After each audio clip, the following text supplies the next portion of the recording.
the context here is like, literally, you three are like some of the most innovative recruiters I know, right? And Oh, you don't know a lot of people. Yeah. On that list.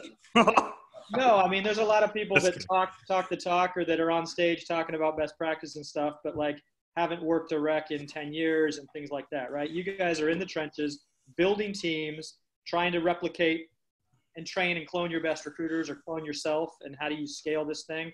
We have a lot of Honeit customers who are like one-stop shops or like one individual recruiters, right? And they're like sole proprietors, they're search.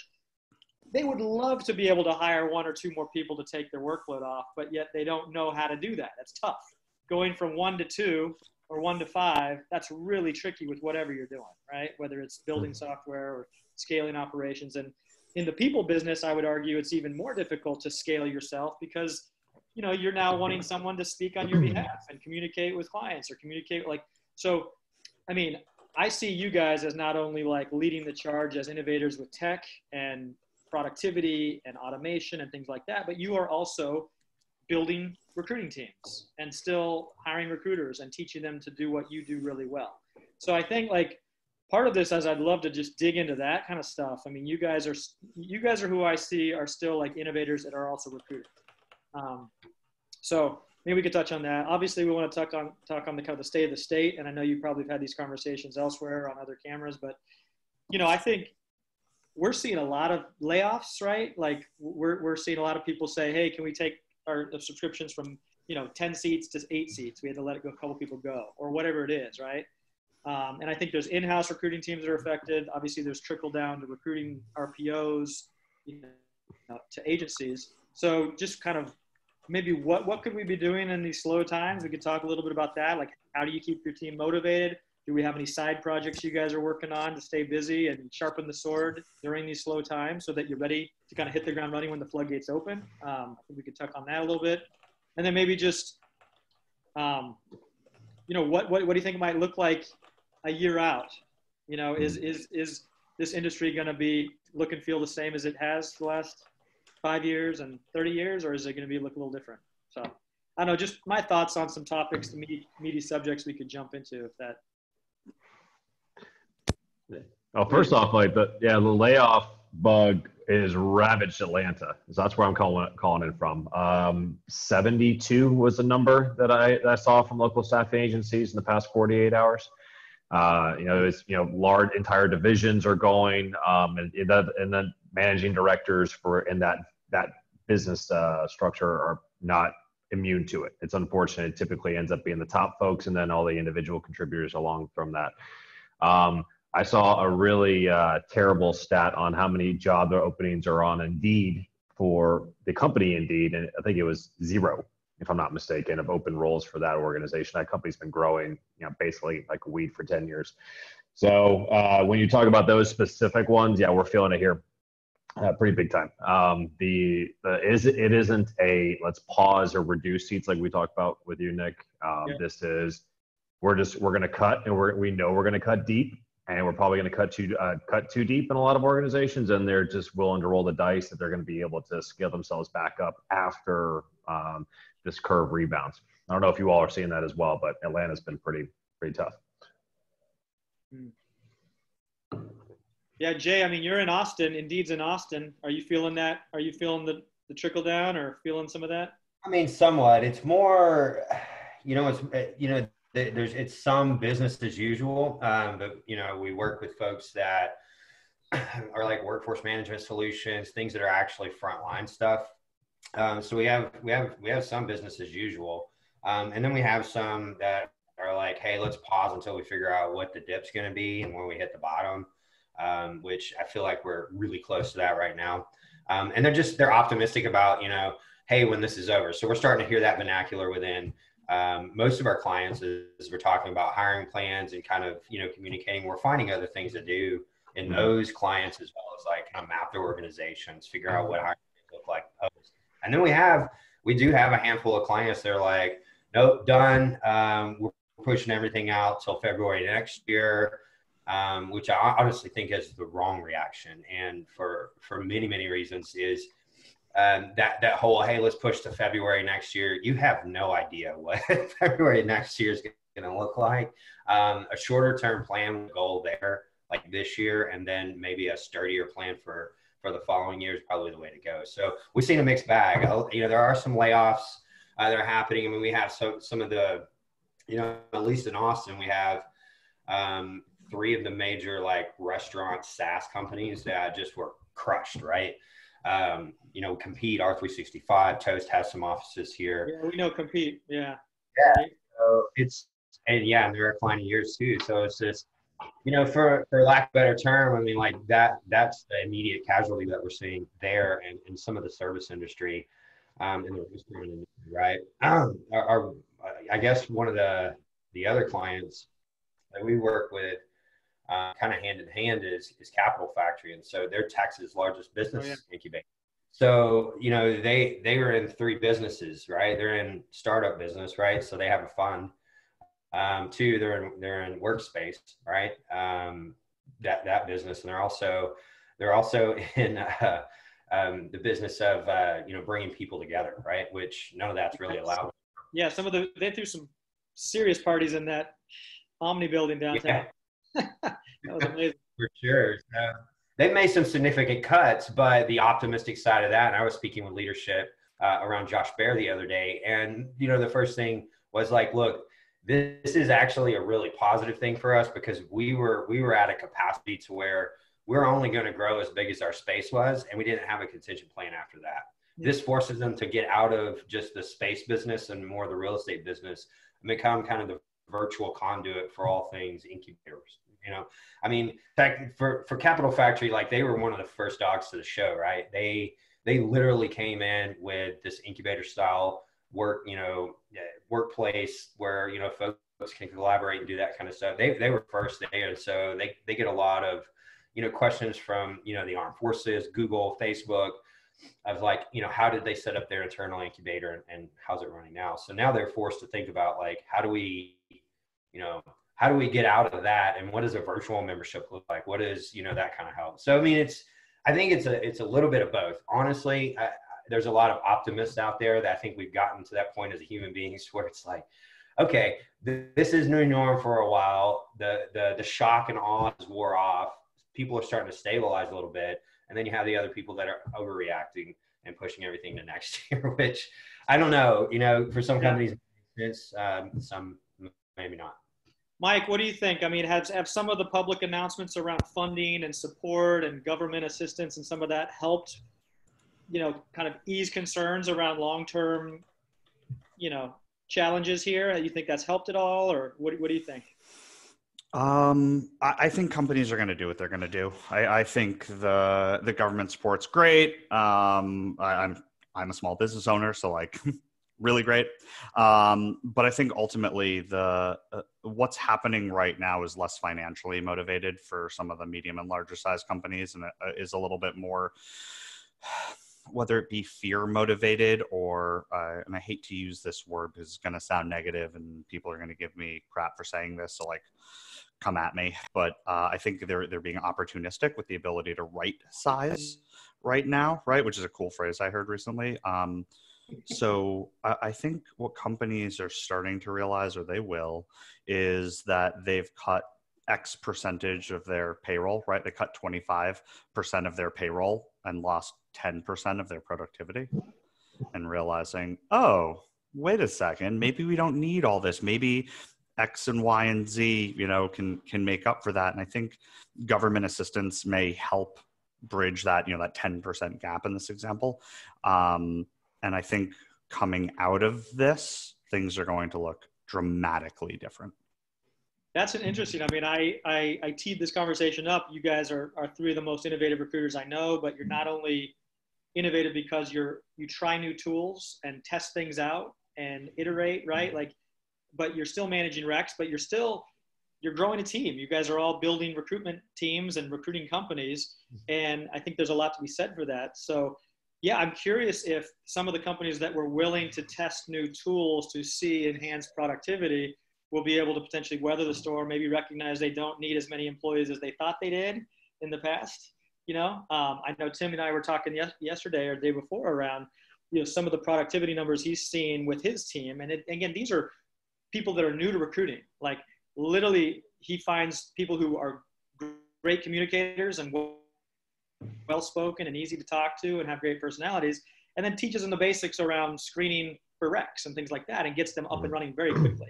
So I think that's just amazing to think that, new tools might be able to help get that recruiter to perform at a new level or manage more recs than we're used to, or whatever the case may be. And maybe that'll be in a cross function.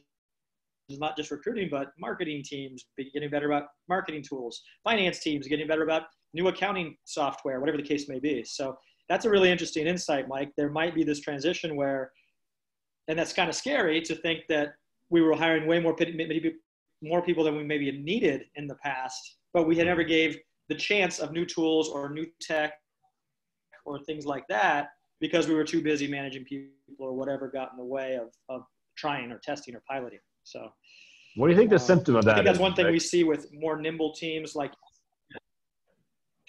I mean, it's funny. We work with organizations like yourself who are nimble and willing to try things and experiment, and that's not that big a deal.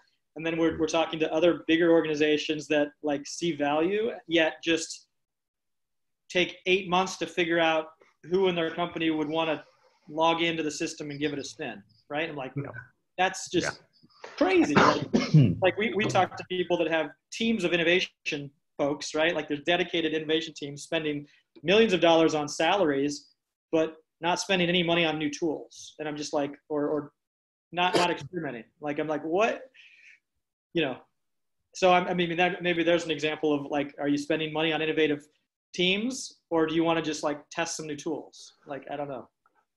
Maybe I'd be a little cynical on this end. I think it's easier for organizations that have typically been immune, or not say immune, just more resistant to market changes, just to throw money at a problem, and money can be headcount versus actually being forced to think and like really solve problems at a micro level, which is what small, nimble organizations have to do every day. Because we think about how we're going to survive 60 days, not how are we going to plan, 2 years out. And that mindset change brings in the necessity of looking at every widget in your ecosystem or in your supply chain in order to be able to provide that value, which is one of the reasons why we love Honeit. And not to plug you too much here, but it was really one of those like bottom funnel tools that made so much sense for me to sit there and say, I need to be able to manage and trust my resources and be able to audit them effectively.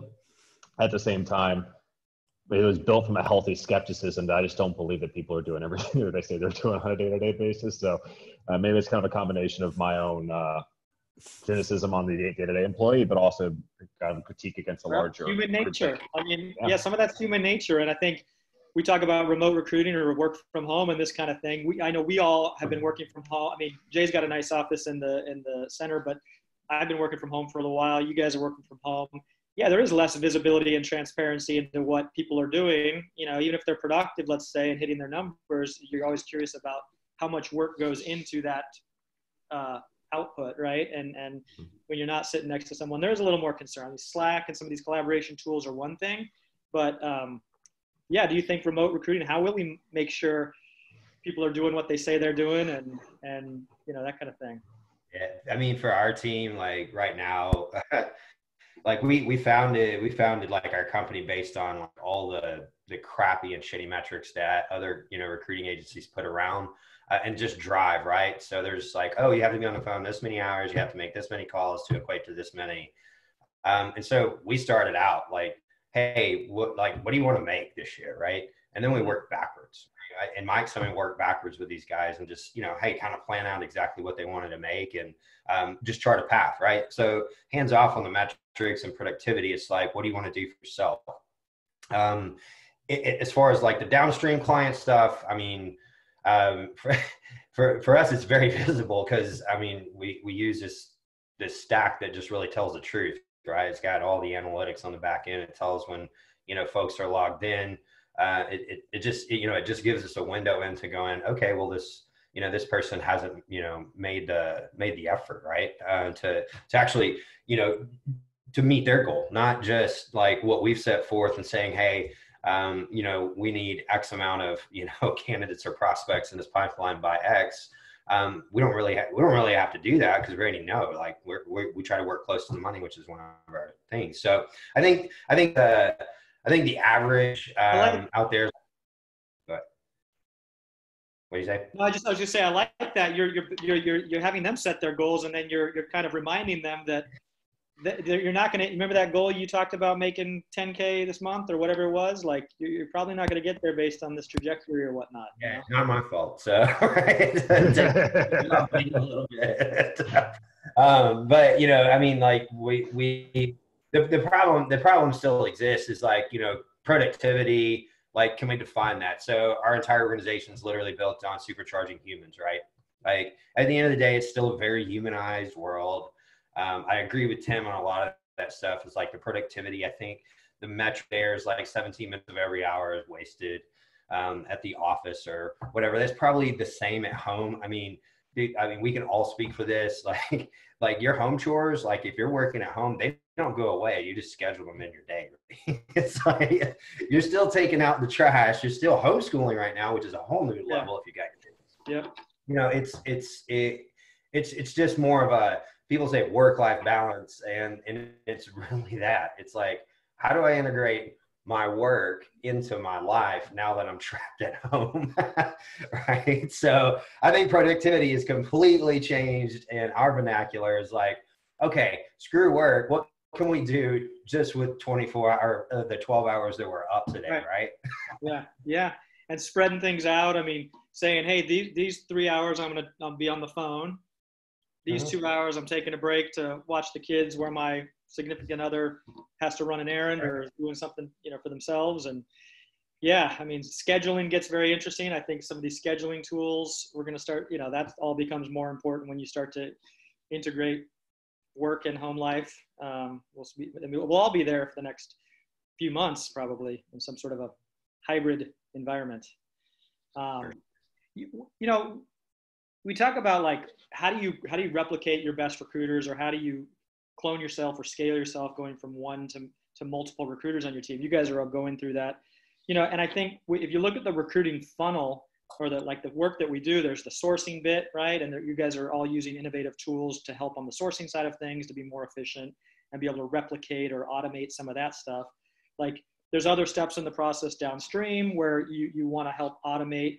What are you guys thinking around, like, I know automation, the term gets used a lot, but I still think, to be honest, we all recognize there's this human element in recruiting and having conversations with clients and candidates and things like that. How do you guys juggle automation versus that human touch? Like, where do you see that going away? Do you see that getting more important? Like, what are your thoughts on this mix of automation versus human to human interactions? I'm a huge proponent for automation, as most people who know me know. I use more technology around recruiting than I think any human on the planet right now. We're using 38 different tools to help us automate. Yeah, it's that number's going up. Going up. I know. I keep saying I'm done, and then like some new tech comes out. I'm like, oh my god. There may be a problem there. So I don't know what you're talking about. So I think more often than not, people are keeping those as separate things, right? Like the human element and automation, and I don't think they're separate. I think they can be the same thing. I just think you have to be intelligent about how you're using it, right? Like, is a hammer ever going to go away? No, the human element of using a hammer is not going to go away. But like a nail gun exists. So is one of them being lazy because you're not using a hammer and now you're spending all this money to use a tool? Well, no. How much time is the nail gun saving you from using a hammer? Oh, well, it's saving us 5% of the time. Probably not worth it. Well, we nail in 10,000 nails a day. Probably worth it, right? And so I think there's a use case for everything. And I come at me on this, but like the people who are separating the two and saying like, well, we need to get back to candidate experience and emotional intelligence. It's because you're using the tools like an asshole. You could just use the tools like a human. I use email automation and I maybe 0.5%, 0.3% of my responses are ever unsubscribe, right? Because I'm a human, right? I'm not hiding that like I may be sending this to more than one person, but I'm funny. I'm me. I send a meme with a funny joke on it. My 5th email follow-up is a picture of my dogs because they are objectively the cutest dogs on the planet. They're Australian Shepherds. They're really cute. Right? And so I think the human element and automation aren't separate. I think the automation is a tool to help you do a job more efficiently. How you do that job is still up to you to be a human. I think you're right. What do you guys think? I mean, and I think with the other part of tooling and tools in general is that you've got to motivate your team to give them a try or to give it a spin. And I think change of behavior is just fundamentally different, even if you recognize the value. Any tips on how you roll out new tools or encourage a team to try something different that's different than the way they've been doing it for 5 years or 10 years or 30 years, you know? Oh, can I nominate Jay for this? Because sorry, Tim, and you totally too. Jay just connected with me a week ago about this new process he's going through as a contingent agency, which is, I've never heard of it. I was like tearing it apart on the phone with him. And by the end of it, I was like, holy crap, I might try that. So Jay, I want to hear this, man, because this is. Want to hear it. So, okay. I don't want to go too deep into it until we're in the middle of a beta, just trying to completely eliminate. And I think Nick knows a little bit about it. Eliminate the ATS, right? So we just don't have a need for it. So it was funny. I sat down with my team, and the first thing that we discussed is like, okay, we had an awesome fourth quarter. We worked the entire fourth quarter, by the way, from home. Just because it's that time of year or whatever, we just wanted people to be with their families. Not the fourth quarter, sorry, the entire month of December. Anyways, we came back, we discussed a little bit, and we're like, hey, what are the things that we went through this high performance quarter and we had our ears pinned back to going 130,000 miles an hour. What are the things that got in our way, right? So like the number one thing that got in the way, and God bless Mike, was like he'd showed us how he does things. It's like, keeping data, here, and we kind of altered that and put it into our little, funky world. And then, we put it into, an ATS, and we're just like, okay, this is what's creating a lot of time suck for us, right? is not aggregating the data, which is simple, it's easy, and it's via spreadsheet, right? So, and thanks, Mike, for the idea and just coming to train the team on that. But it's replicating it into something else, and it's like this greedy need for everybody to like have a database, which I'm not in full agreement. So we sat down and I talked, and I was like, okay, well, let's find a way to eliminate the ATS. Everybody's jaw kind of dropped, and I'm like, but yeah, keep in mind, like, none of the recruiters that work on our staff have more than 2 years of experience. So they're not the type that are 5-10 years into it deep, 17, like Mike and I, and I'm sure Tim, where we're just like, we need a database, we need paper resumes, trying to move away from that stuff. They just don't know what the hell they're doing, right?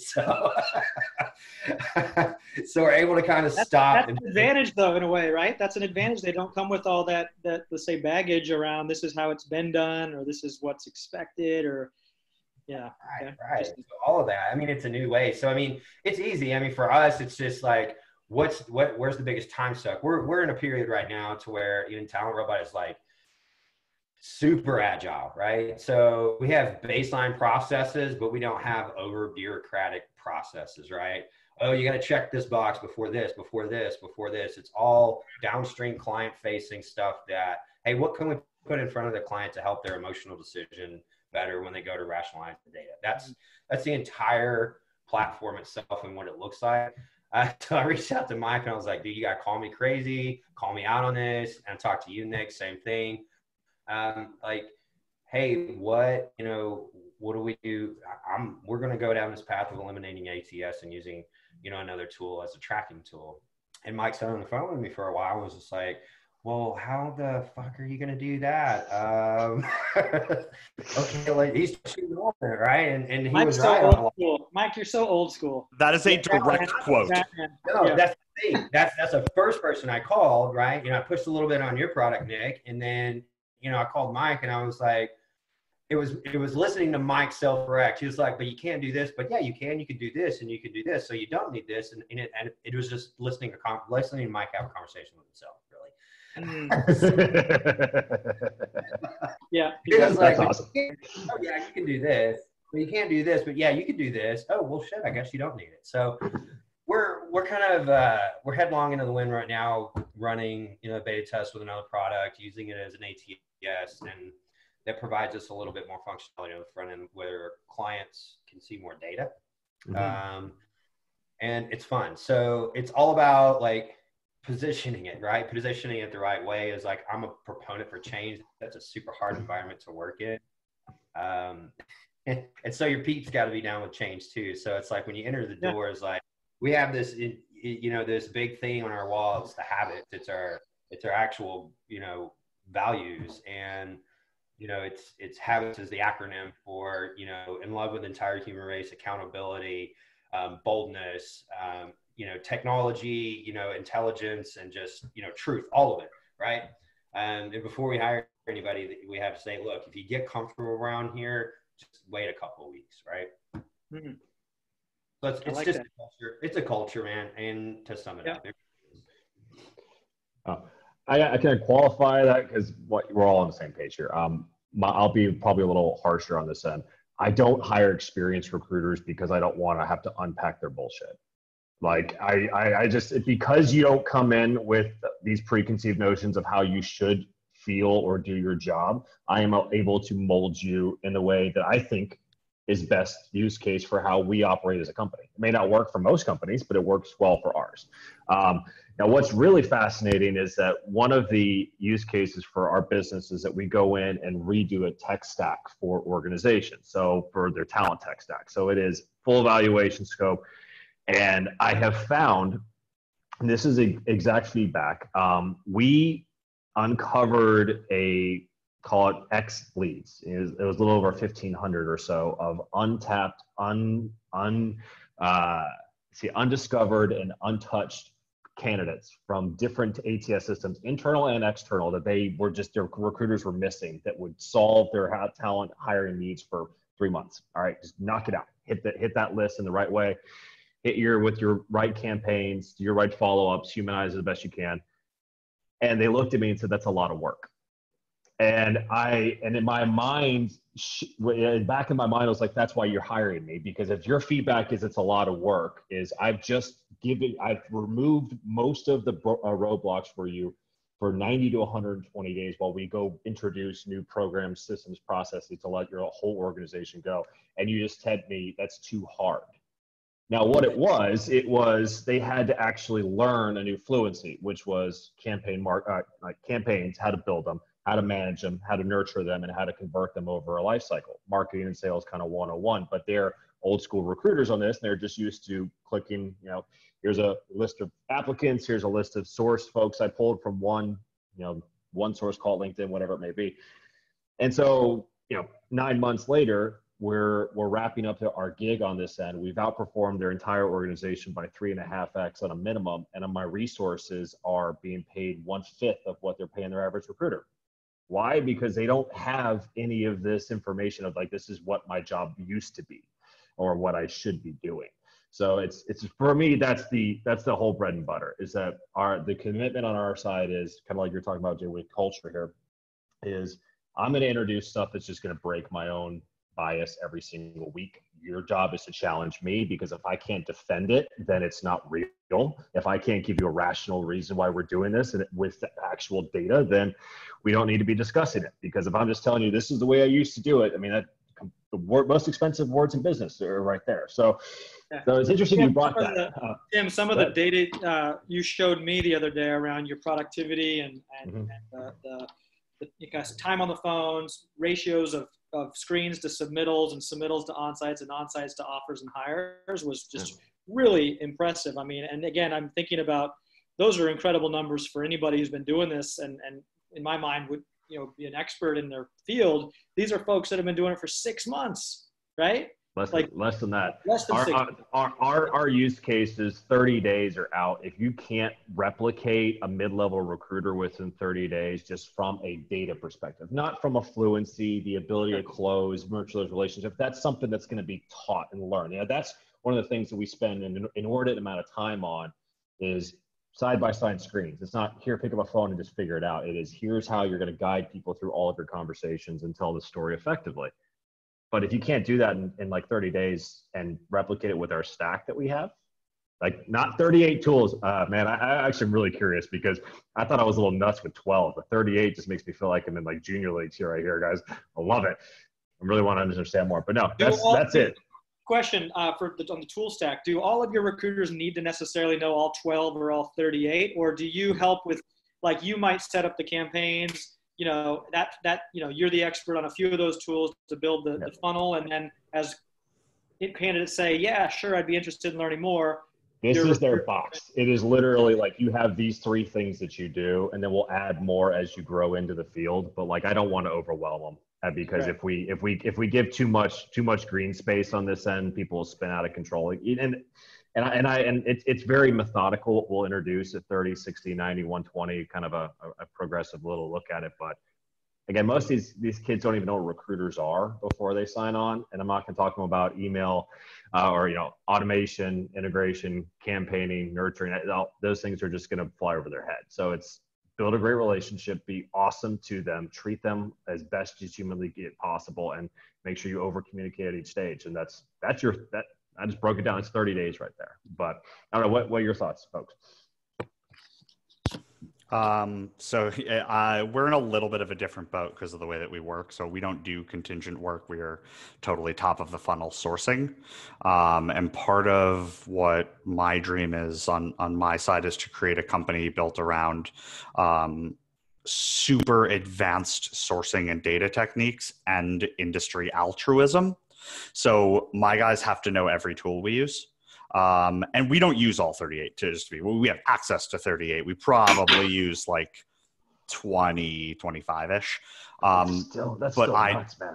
It's insane. Well, I mean, 9 of them are contact information finding tools. You know what I mean? So, but yeah, we'll connect offline about that. So, for me, it's important that they know every single tool. And here's the reason. When they come on board, we start at, very top of funnel, like, hey, let's learn how to Boolean, right? And then let's introduce sourcing tools, right? And go through all of that. And then, okay, great. Now let's introduce contact information finding tools, go on that. And now let's introduce email automation tools, right? And then all the way down the list.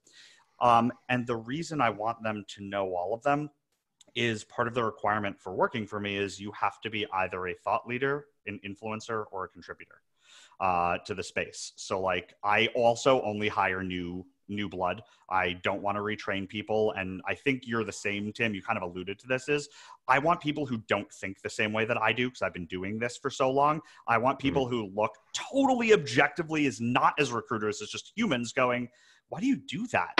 Right? And I'm like, well, because making sense. And then you have to defend yourself. They challenge you. You have to come up with a reason why you're doing it. Yeah. And you wind up like, typically for me, they're super smart. And so I'm like, well, it's just what we do. And I'm like, oh no, so they have to know all of the tools. And the reason is, so I hired one person who has like 3 or 4 years of experience. She worked for a friend, another fairly well-known sourcer. And so I hired her, super trainable. And the other person I hired, believe it or not, is 20 years old, has never done anything in the space at all. He's been working for 1 year as like a logistics salesperson, but bright. And so today, the young woman, Julia, who I call Wonder Woman, to keep with the theme. So she actually is the editor for ATAP, the Association of Talent Acquisition Professionals. She presented at SourceCon, and she's a staff writer for Recruiting Daily. Nick Livingston, who's 3 months of experience, literally this month, he had 3 months of experience. He has an article published with SourceCon, and he's speaking on the main stage at RecruitCon. And so part of that for me is, hey, I want you to know all the crap too. Right? I don't want you to have to take my word that I went down this road with this tool and it crushed my soul. I want your soul to get crushed. So when people ask you, well, what do you think about this tool? You're not like, oh, I don't know. Batman told us we don't use that, right? So for me, that's, and on that side, if I were just doing contingent recruiting, I would never in a million years have people know all these tools. It's solely because of the way that I'm trying to position us within the market. So I think I actually totally agree with Tim on this, just in a different space. That's great context. And one of the things I think you're all three doing, which I think is fascinating, is many of you don't operate in that traditional either, hey, I'm going to do a bunch of work for you and hopes that I get paid, right? I think anybody that's worth their salt in our industry realizes that competing over leftover recs and competing with 15 different agencies and only working if you throw something against the wall and don't have access to hiring managers and all that, like that's a pretty big inefficient, a lot of inefficiency, a lot of just issues with there. You guys are all operating in kind of these new models, which I think is very interesting. It's these kind of hybrid worlds where you're getting paid for the work that you do, not just based on because we all recognize how many variables there are on the hiring process. Maybe the company doesn't have their stuff together. Maybe they can't figure out how to do on-site interviews and sell and close a candidate. Like whatever, you're still doing the work. You're still introducing great candidates to them. Like, and you should be paid for some of that. So I think fascinating to kind of learn about your business. Maybe you can articulate, like, Batman mentioned he's focused on building these great lists of pipelines, top of the funnel, handing that over. All that data is the clients. They can use it again and again, repeat it. Tim and Jay, curious to hear kind of your models and what you found to be a good win-win that's good for your business, good for your employees, but good for your clients as well. Yeah, I love how you put that, is the old school traditional, let's hire 4 contingent firms and let's let them battle it out. And it's such a waste of time. It's such a waste of time. It's such a disservice to like the job market. This is where the 30-year-old bad, shitty name that recruiting got came from. It's because you got 50 used car salesmen reaching out to you at the same time. And God forbid if cyber coders ever got your name right. It was that big. And nowadays it's for us, like we have an interesting stat from last year as we launched our recruiting as a service.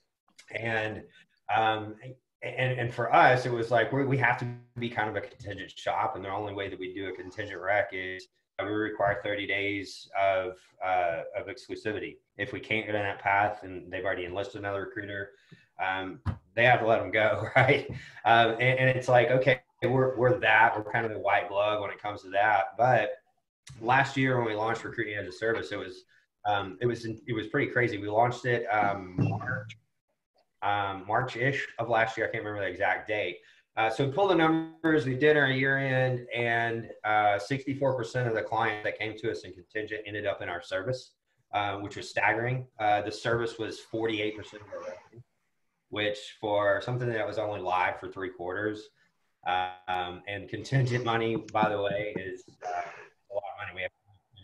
We have hundreds of thousands of dollars with us, and then all of a sudden we kind of give ourselves a pay cut, but we ensure that we're offering them more. So for us, man, it's like we'd rather be in the business, and that in the entire reason I even went down this path it is like when I first met Mike, and I first probably met you too, it's like my whole mantra is like recruiting sucks. Like the entire field, like what has been going on for the last 30-40 years has been a complete show. And I'm not willing to come off of that when anybody challenges me. In fact, I'll tell you 6 ways to Sunday why it sucks, because I lived in it, right?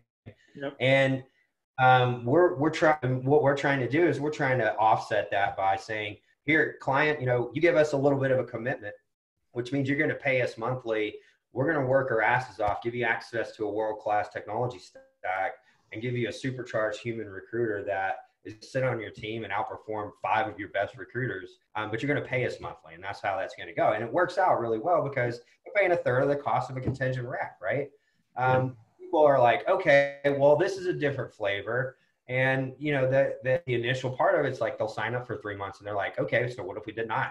What if we did a year? What if we did this? And then it becomes this recurring revenue piece, which recruiting's never really had, right? But that's attractive and that's sustainable, and you can forecast, and investors potentially might be interested in this new model that's predictable versus just, and Batman, we were talking about, coming up with these creative tools, building pipelines and introducing those. I mean, you're also doing the outreach to candidates as well. You're not just sending them over. List builders and things like that. We all know it's like, we can all run a search on LinkedIn, pull 200 names and send over a list of people. But I'd say that's table stakes. Like, it's super easy to find people now. It's I think harder to find. And again, I'll asterisk that with certain professions are harder to find than others, and not everybody's on LinkedIn, right? But it's hard. The hard part nowadays is standing out from the other 10 recruiters, pinging this person, delivering that attractive pitch, getting someone to bite and say, yes, I'd be interested in learning more. Now that's a lead, right? And Batman doing that outreach and providing those leads. You guys are both going one step further, where you also might all have emails addresses for the clients you're supporting, right? So that's a big differentiator than an external recruiter reaching out from ABC Recruiting, unknown brand, right? You guys are reaching out on behalf of the company from an email ID that's associated with that organization. So your response rates are going to be better. You're going to look and feel like a recruiter who's in-house. I guess once someone says, because I really want to hear from Tim on this also, because one of the things I personally, just as me, find interesting is that I can talk to the Robert Half, Michael Page cyber coders of the world, and I know exactly what they do, right? It's the same shit they've been doing for 20 years. I find it really interesting talking to folks like Jay and Tim and really understanding how you're adding value, because both of these guys do this, right? Like Jay just talked about it, and I know him personally. So that's value beyond the, hey, we're going to fill this role for you, right? And it creates a level of stickiness. And I did some background search on Tim just to kind of figure out, like, hey, where are you coming from? And it's super cool to me to hear. And I think it's great for other, both agency side and internal, but definitely agency, to figure out, hey, if we focus on something a little bigger than like filling that rec that you gave us or whatever, and creating cohesion between the two organizations, that we're always going to have a more successful business relationship. And so I'm sorry to cut you off, Nick, but like, super want to hear what Tim's doing in this way. Sure. So Jay, you said something that just resonated so deeply with me. The first thing that's on our onboarding pack for our new hires is we are not recruiters. Like, we stopped that like from day one. We are not an agency. We're employee experience consultants. We talk about that as a life cycle, because we look at the 3 core life cycles that you have is what we stack together as part of our service offering. So there's from brand unaware to your first day, from your first day to your first review, and from your first review to your exit. And we have solutions and tech and programs and services that can be stacked on for each of those, because the only way that I feel good about what we do is having a successful hire. And to me, that is to get to 1 year, not to 91 days so I can get paid. Wow. So, that's huge, so we build this in, and how with the value we add is we say, we're just approaching this fundamentally different than what our competition is going to. So give us a piece of, we'll take a product division that's going to have XYZ hires over a time frame, and let us run an A/B test against retention, hiring, against your recruiters and standalones in different parts of it. And we outperform them by X factors on a pretty consistent basis. And the reality is that it was an accidental cohesion of this, because when I started running corporate side talent, and I was coming from the up in the air model, when I used to be on the layoff side, the restructuring change management side, and then I came into recruiting, I found that really fascinating, because I just never understood why they were 2 different functions. I was like, why are we not talking you should have somebody who guides you through your first year, because that's what we want. We want ROI on you as an employee, not just ROI on your hiring program. And I just never understood why there was that line. So that's the biggest difference, is we're coming at this and saying, we're not recruiters. We have a recruiting function. We're not HR professionals, because let's just be upfront. Cyber coders may be a bad word in our industry, but HR is the bad word in everybody's business. Like, nobody likes that. So we're just taking the whole approach of, we're not going to be the same, and we're going to prove that to you by how we operate on a talent basis, so our talent strategy basis. So the biggest thing for me, though, I got to be upfront, is when we come in, we speak through data, we speak through experience, emotional intelligence, all those things that you all are mentioning packaged up together. We're just saying, why is that not in every company? And that is my mission as a business owner, is just to introduce the concept. I mean, you may not go with me. I don't care. I mean, we have plenty of stuff on the side, but the biggest thing is, you should be thinking like this. You should be thinking that 1 year is your minimum requirement for a successful hire. And if you can't get to them and have programs that take you from brand unaware to 1 year, you're thinking about this in a completely wrong way, in my opinion. I think that's fascinating. I mean, you're talking about that handoff from talent acquisition to talent management, and it is a separate function in organizations. It's even a more separate function for external agencies who, get paid on 30 days or 60 days or 90 days or whatever they negotiate. We're starting to see some recruiting companies who are even associating recruiting costs with retention. Like, exactly. Imagine if you got paid double if the candidate stayed 2 years, or what, but so maybe that's how we sell into it. You hit the big one. It's just the cost loss on not retaining a great employee is insane. And the amount of training costs that go into it, the implied value that goes into this, it's an X factor on your time wasted that folks just haven't calculated and thought about, really, because they just think that, oh, okay, well, I'll just go back to my other recruiting agency. We'll get somebody else in here. I'll throw that to my learning department, and that's their job. Well, reality, it's your budget, and it's all typically going to be under your vertical. But the thing that's been really interesting to me is that we, much like you all, we're on a monthly fee. And we do not operate on contingent. We can. Someone brought this in, but we actually price it to where it's like, we're going to really hurt you on contingent, and you're not going to get the value at 91 days. You will do it 30, 35 to start. And like, here, I'll do it if you really want. But hey, like at 18 with this 120-day commitment, this is what you get. And at 11 over a 6-9 month as it looks at, because reality is, and I think leveraging the tools the right way is a big play on this one for all of us. You can get a lot done by giving a shit about your job and doing it really well with the tools that are available today. And it's not the same world when you had to slam the phone 150 times just to get shit done. It's just not. So how do we leverage everything? Because I did the Ron Stott thing, like if I didn't hit 150 calls a day, I had someone standing over me until I got it done. I just never, maybe it's my own arrogance or ignorance, whatever, probably a combination of both. I just never thought that was the best way of doing business. Yeah, but I mean, you guys are interested in training and motivating new recruiters to this industry, teaching them what we've learned. I think you've all learned, though, on both sides of this business, right? You've all been on external headhunters, agencies, right? You only eat what you kill. You're only as good as your last hire. And then you've also worked in-house, and you've seen, relationship building with hiring managers, and you can't just not work on that rec. You got to get through it, and you got to get along with that hiring manager, even if they're tough to work with, and you got to work through it, because you're internal. You can't say I'm not working on that rec. Like, you might get to choose if you're on an agency. I think that handoff between talent acquisition and talent management is probably the reason, after however many years of talking about quality of hire, we still not really got there, because the tools we use to hire are not connected to the tools we use to talent manage and nurture and manage our employees. And then there's this, you can't really look backwards. You can't rewind the tape on why did we hire that person? What did they say? What were those leading indicators we identified in the interview process that made us say yes?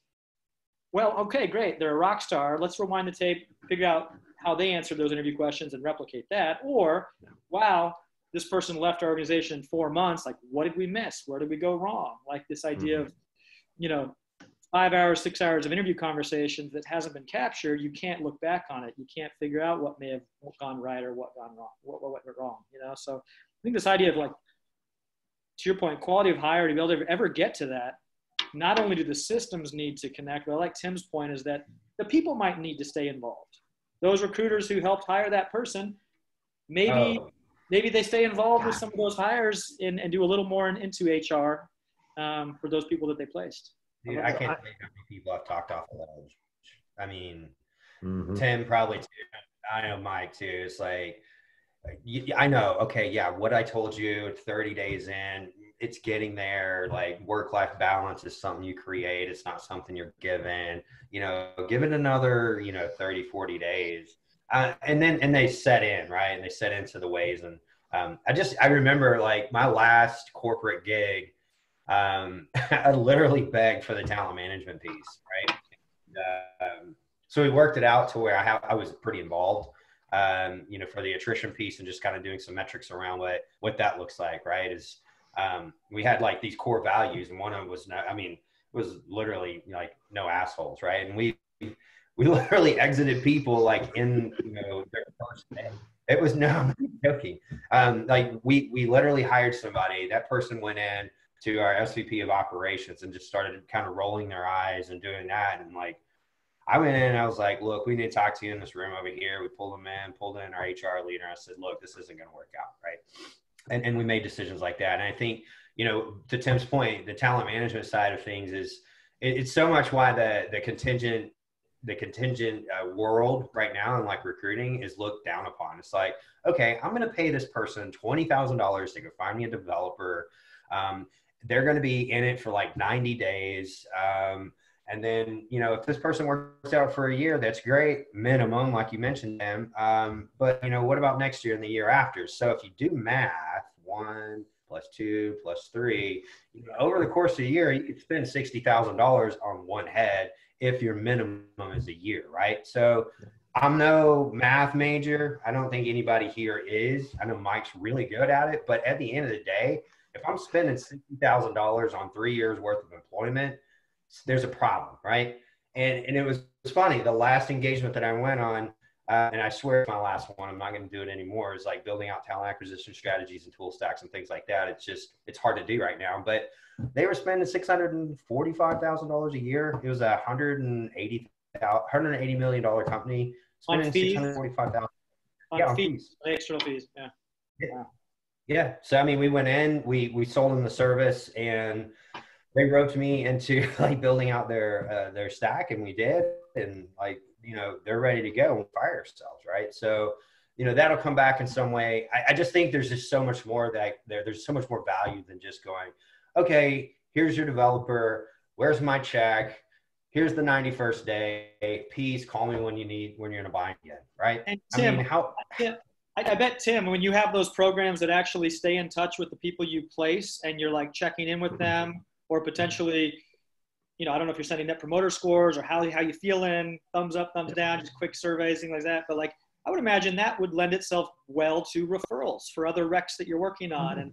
And I think going back to like top of the funnel sourcing, I always think, you know, I love the cyber sleuthing community and the Shalleys and the old school, like that was the competitive advantage in the past, right? Knowing sourcing and how to, but like, I also think before you start searching elsewhere, like, let's stop and think like, what other avenues? We might have just talked to someone 3 weeks ago that could be great for this new role. You know, this database that we have, let's search there. Let's think about someone who would know someone or get a good referral. Like besides just going to outbound sourcing or tools, you know, there's other things we can stop to do, just stop and think before we source, you know what I mean?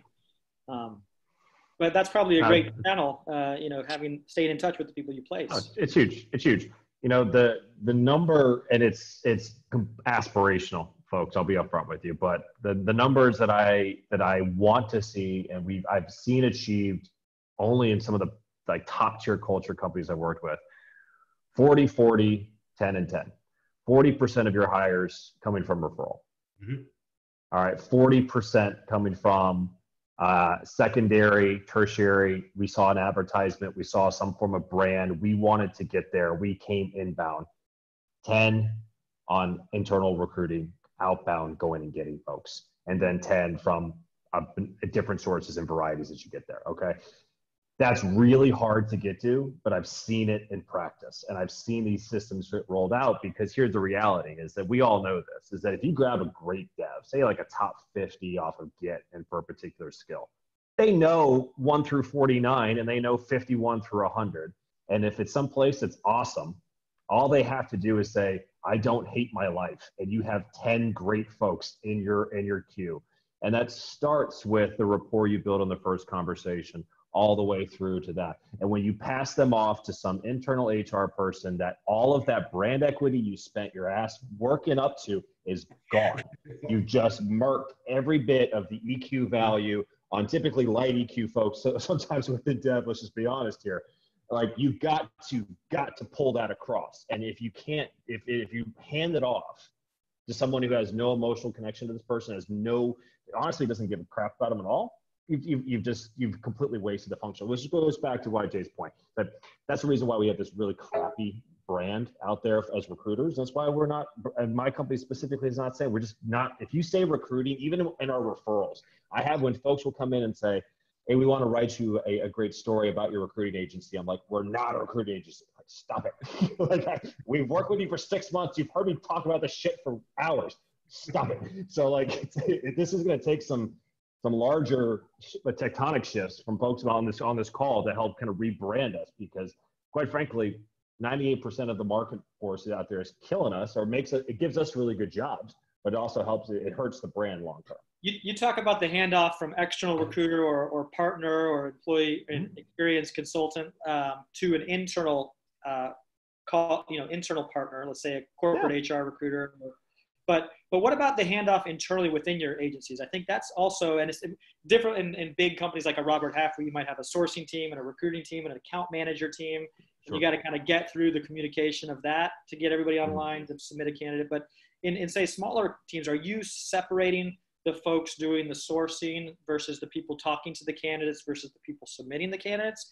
Can you kind of walk through you're right, the person who had that great conversation with the candidate has a lot of equity built in with that relationship.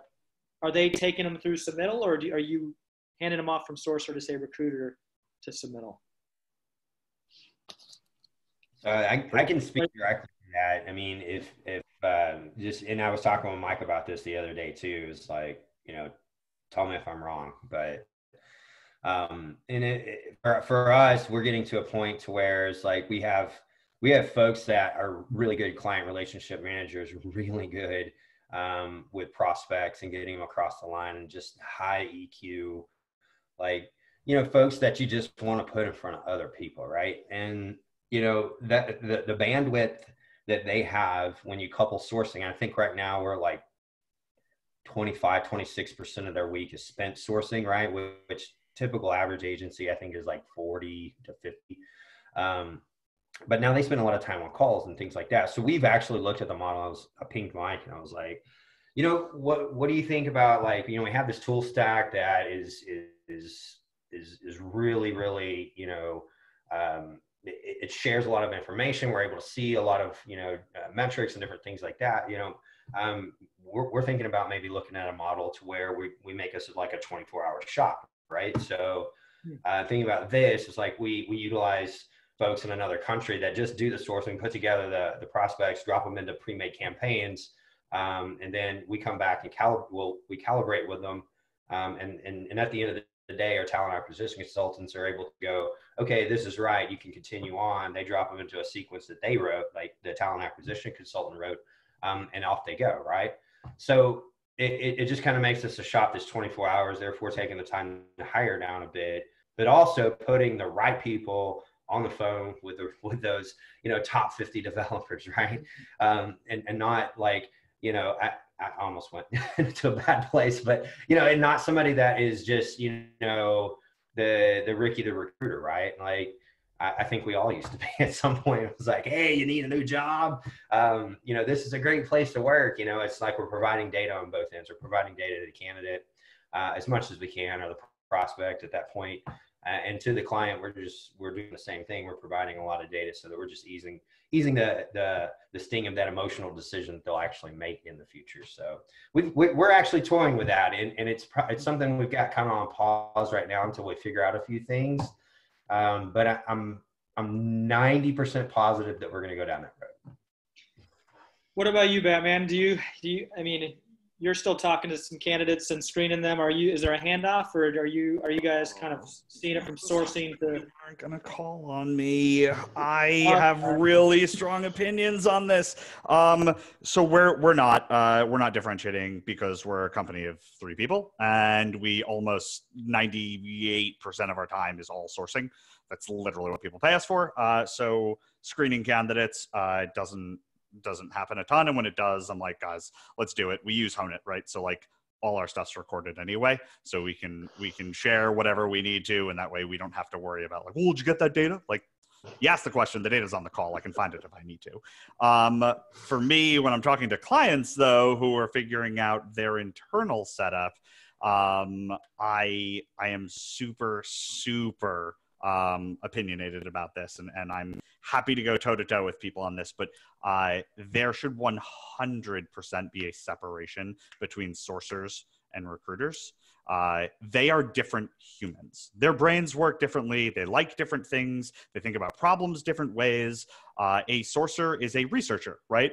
Anthropology background, English background, journalism background, people who love doing research, compiling that research to make a point or sell a compelling story. Recruiters are generally people. They like talking to people and building relationships with people. And the way that I compare it is, and this is a generalization, but for the most part true. If you go to a sourcer like myself and you're like, hey, I have 10 candidate calls set up for you today. They are awesome. I'm like, oh shit. Like, how can I give myself food poisoning? Right? Like I would rather die. Right? Versus you go to a recruiter and you're like, holy crap, dude, check out this spreadsheet with 800 candidates and how customizable all the filters are so that you can, right, Jay? So like recruiters are like, oh, no, right? So they're inherently different humans with different skill sets, different passions, different desires. So if you're having them do the opposite job, your retention's naturally going to be lower because part of their job is shit they don't want to do. The other piece is dealing with candidate experience. And again, I've had this battle with people and I will continue to, which is, where's the handoff between sourcing and recruiting? The handoff is anything dealing with a candidate should be dealt with from either the same person or absolutely minimally by the sourcer. Tim brought this up earlier, right? Because on his side, one of his value adds is he's not dealing with a candidate building up all this stock and this equity and value and then going, okay, bye, right? And like everybody says to me, yeah, but like the sourcer shares all the information with the recruiter. They have all the info. And I'm like, that's totally cool. I'm not going on like 12 dates with a girl and then her going, oh, hey, I've got a friend. You guys should totally get engaged, right? Like, I don't know that friend. Oh, don't worry. She knows everything about you. I've told her about all our 12 dates. I don't give a shit what you've told her. I don't know that person, right? So for me, sourcing goes up to either the messaging or just before the messaging. What do I mean? So for us, we message people using our client's domain, right? And then the second the candidate responds back and says, hey, I'd be interested in talking about this, we hand off to a recruiter internally. So we have built up no equity with the candidate other than them thinking, oh, wow, this outreach is really, funny or unique or whatever, we're trying to do there. The ideal way, I think, would be having the sourcer do everything up until clicking send on the email campaign, but the email campaign sending from the recruiter's email address. The only downside on that is there has to be a way to have a shared inbox because the sourcer is going to geek out on knowing things like response rate and who wasn't interested and why they weren't interested and is going to want to capture that data. A recruiter's going to go delete. Oh yeah, let's set up a time to talk, right? Delete. And so in an ideal world, a candidate's only hearing from one person and only dealing with that person. And in an ideal world, the sourcer's still able to access all that data and report on all that data. And I will gladly go toe-to-toe with people on this one. And sourcers are probably okay with them not being the face of the outbound. I mean, they're compiling the research and the lists, and then the recruiters are creating the templates and sending out the outbounds with their scheduling links to book the calls and like take it from there. I see. Interesting. I know we're getting close on time. You guys are all super busy. Where do you, this has been a bit of a shock to just hiring, recruiting, HR, kind of all things we talk about growing organizations right now. People are kind of going through these pauses. Where do you see kind of the average recruiter, let's say, kind of, getting smarter, taking this time to like get better, stay productive? Is there any quick advice you have? And maybe the extension of that is like, what do you think might be our jobs 6 months from now? I mean, is it going to look the same? No, I mean, the jobs aren't going to look the same. I mean, you got an imbalance in the market, and anybody that went through 2008, like it was an extended period. I think this is more of a blip, but you're going to have a ton of people on the market, right? So, I mean, we've seen response rate. I know Batman's probably got response rates in the freaking 90s right now. Everybody's willing to talk to somebody, right? They just want somebody to talk to. And a lot of those conversations are happening. So, I mean, 6 months from now, when this subsides or really becomes a new norm, and the economy starts to kind of take the uptick that it's supposed to, we're dealing with with a lot of people on the job market that are like, okay, well, I've got shell shock from the restaurant industry or whatever. I need to go better myself, and just finding ways to better themselves and get back into their career. I think part of our job, and look, we've been bad at this historically because it's hard to do, is like guide people on those career paths, right? We don't make any money until like actually, worth putting in that sales role, or, worth putting in that dev role, or whatever. But I think that's just part of our job as human beings, right? And kind of the conduit out to the rest of corporate America. I think secondly, like there's this wave, right? So, you got this huge tsunami that's just stalled in the background. And look, 4 or 5 months from now, when things are like, oh, okay, well, that sucked. We're back to normal now. Things are starting to climb up. All those recs that we put on hold, they didn't go away, right? So we've got to be prepared as recruiters to go, holy shit, here comes this tidal wave of like, especially, God bless the corporate recruiters. I mean, under-resourced, underpaid, and overutilized to the max. Like they've got this tsunami coming across, right? And it's going to be kind of that perfect storm to where our business upticks, right? All of us, right? And we start to look at things as like, oh, okay, well, how do we get quicker, more accurate, and more data, and how do we present that, and how do we get in and out of these sprints faster, right? And I think everybody starts to think a little bit differently at that point, as is going, what kind of technology, can I get by with?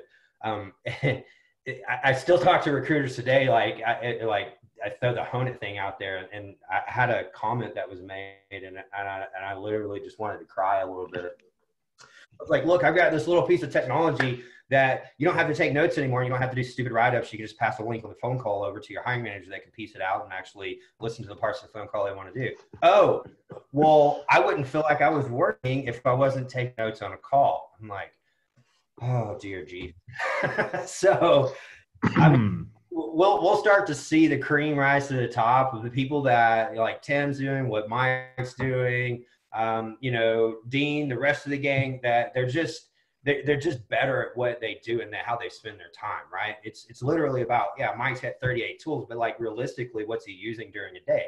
Anywhere from 6 to probably 20, depending on what sprint he's in, right? It's about having this bag of tools. It's like DevOps. Yeah. 2008 DevOps came around, and like people were like, oh, cool, automation for releasing code. And then HashiCorp came around and just like, here's automation for all this shit, right? It's exactly what's happening today. And the people that aren't taking advantage of it right now, they'll go by the wayside, right? Tim, what do you think? I agree. I'm probably going to be a little more doom and gloom on this. Whenever you see these kind of V curve or U curve kind of shapes to the marketplace, there's a natural culling of the average to below average across the board that we're making money. Because I know a good amount of folks that are just doing okay because the market they knew one person who they could shop 3 or 4 times a year on their 91-day agreements and actually get by. Like, not even kidding. That's gone. I believe the days of the 25, 30% fees are going to get chopped right out of the way, because the unfortunate part is there's going to be a learned behavior on the corporate side that we need to adjust with. Business will continue. And these projects that they thought were super priority and were going to be the massive differentiators and really help their business, if the company does okay and survives well enough, they're going to sit there and say, was that really real? Was that something that we really need to invest in? But going back to the tool side, there's going to be a lot of folks in the HR realm that are going to look at this and say, how do I take 70 grand, 80 grand and make the most out of it? Is it a new tool stack to give to 5 recruiters, or is it 1 employee? And that's the unfortunate world that I think is going to happen.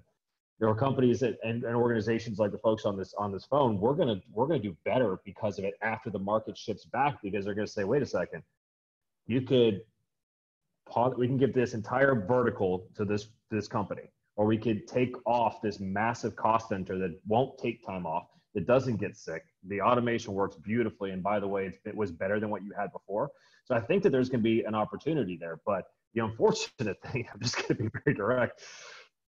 Oh man, all of our average folks in this industry are going to have to find something else to do, and that's just going to be, there's no in between. Unless you really like doing this, get out. And if you're not above average at this point, get out, because you're not. If you think that you're going to spend do 15 interviews a week and have a living after this rebound. That's not going to be the case. At least at least that's my thesis.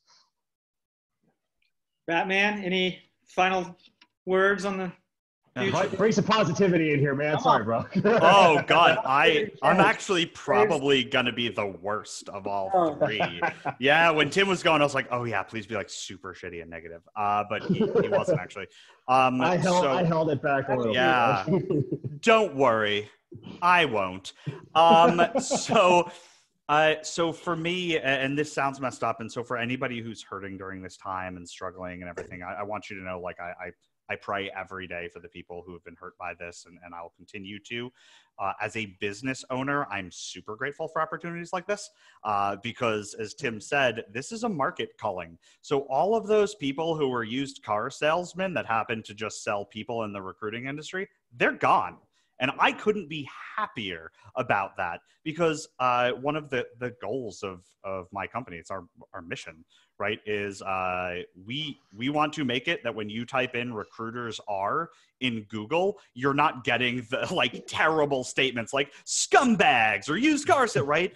Our goal is, and part of the reason why I mentioned what I did earlier, we want to make the recruiting industry better, and stuff like this does that. It forces it to get better. So I think the days of being a mediocre recruiter are gone. I think during this time, if you find, Tim mentioned, if you find that you are a mediocre recruiter, you have one option during this time, which is you got to get super passionate about what you do. If you take this time right now to say, you know what, like I have been coasting by, I'm okay at my job. Right? If right now you're going, I'm pretty good at my job, you're this person I'm talking to right now. Trust me. And it's not a burn on you. That's everybody thinks they're good at their job.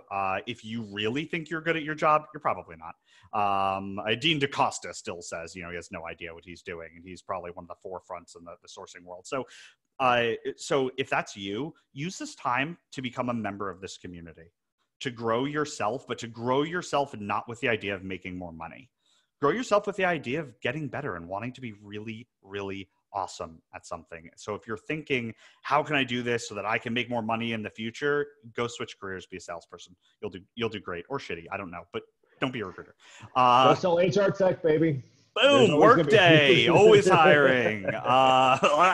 But if you really want to get better and you want to contribute in a meaningful way to an industry that genuinely helps humans more than any other industry on the planet, right? We literally have as our product and our client humans. People. So if that's where you're at right now, focus in, own that, get better, network, add groups on Facebook, start chatting with people, reach out to thought leaders, influencers, thought leaders, whatever the hell you want to call people who do shit weird. We're all open to chatting with everybody. If you're listening to this, you're like, well, who do I reach out to? Start with these three humans, right? You reach out to me. I know Jay is like this for sure. Tim, I don't know you well enough, but I can't fathom you're not like this. And you said, hey, I'm struggling. I would love to get some help. Or, hey, how do you do this? I'll send you my Zoom link and you can just log in whenever you have time and like hang out. So I think that's one piece. I think this is going to change the way that we do business. I think there's going to be more remote work and work from home options. I think technology is going to be more adopted because you don't have a choice right now on how to do it. So companies are investing in cool tech, right? Like Honeit right now. Great opportunity to invest in Honeit because you don't have a choice. You got to do some shit different, right? So I think there's going to be a lot more investment. And I also think, which is so awesome, that all those assholes who set up a meeting so that you can discuss another meeting are finally realizing, oh, that shit sucks. Yeah, it sucked for us the entire time you were doing it. I'm glad you now know that it sucks, and we can actually just email you about it. And on that note, I think that's a great way to end this. Okay. Yeah, you got to cut that like right there. Jay from Talent Robot, Tim, People Lift, Batman from Wayne Technologies. Couldn't thank you enough. I think you guys are some of the most innovative recruiters I know. I wanted to get you all together to just talk about, challenging times we're in, but an opportunity as we all see it for the folks that are working smart and want to push this industry forward. and give recruiters a great name. So I thank you very much for this time, and hopefully we can do this again. Thanks. Thanks, Nick. Okay. Cheers. Thanks, everyone. Yeah.